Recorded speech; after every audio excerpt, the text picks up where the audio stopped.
Pero como hemos hablado antes de la sentencia, ya ha dicho Aita que había que ayudar al pueblo, estos señores que le quitaron la vida a mi padre, en la audiencia, porque esto es la Gaceta del Norte, la Gaceta del Norte del 22 de julio del 37.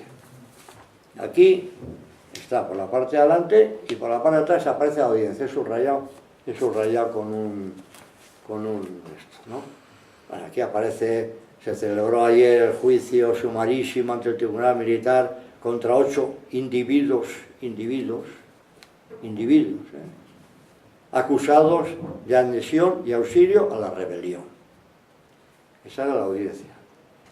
Y aquí aparece ya, ahí está, José María Angulo, es separatista exaltado, siendo uno de los que más activamente tomó parte en el seno del Comité de Defensa del Pueblo de Abadiño. Y ya lo dice él, que defendió al pueblo, no sé si en el Comité de Defensa o a donde sea, del que formaba parte. Intervino en todas las actividades revolucionarias en el pueblo. Yo cuando he leído todas esas cosas de antes, que era de crear el Kempischer, decía, joder, se han equivocado. Jesucristo fue revolucionario. Sí, eso también es verdad, es revolucionario. Pero me parece, no sé, que hay algunas cosas que no las entiendes, ¿no? ¿Quién fue este individuo que dijo, ya sé, pues ya sabemos quién es, un exaltado, separatista, bueno, pues ya nacionalista, entonces aquellos tiempos se llamaban separatistas, a los nacionalistas, ¿no? Exaltado, yo no le veo a Aita, no le veo.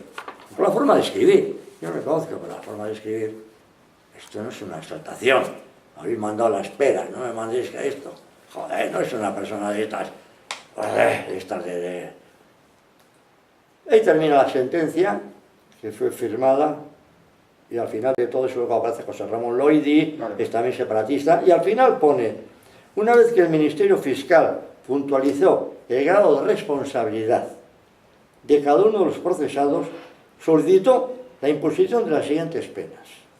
Pena de muerte para José Alegría, que hemos leído antes, Víctor Bernedo, Nemesio Arriortúa y José María Angulo.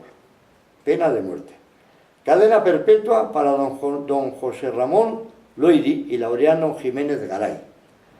12 años y un día para Román Arostegui. Así termina en la hoja de la Gaceta. La hoja de la Gaceta, en la última página, viene esto que he leído ahora, que es prácticamente esto que está aquí, es lo que he leído ya.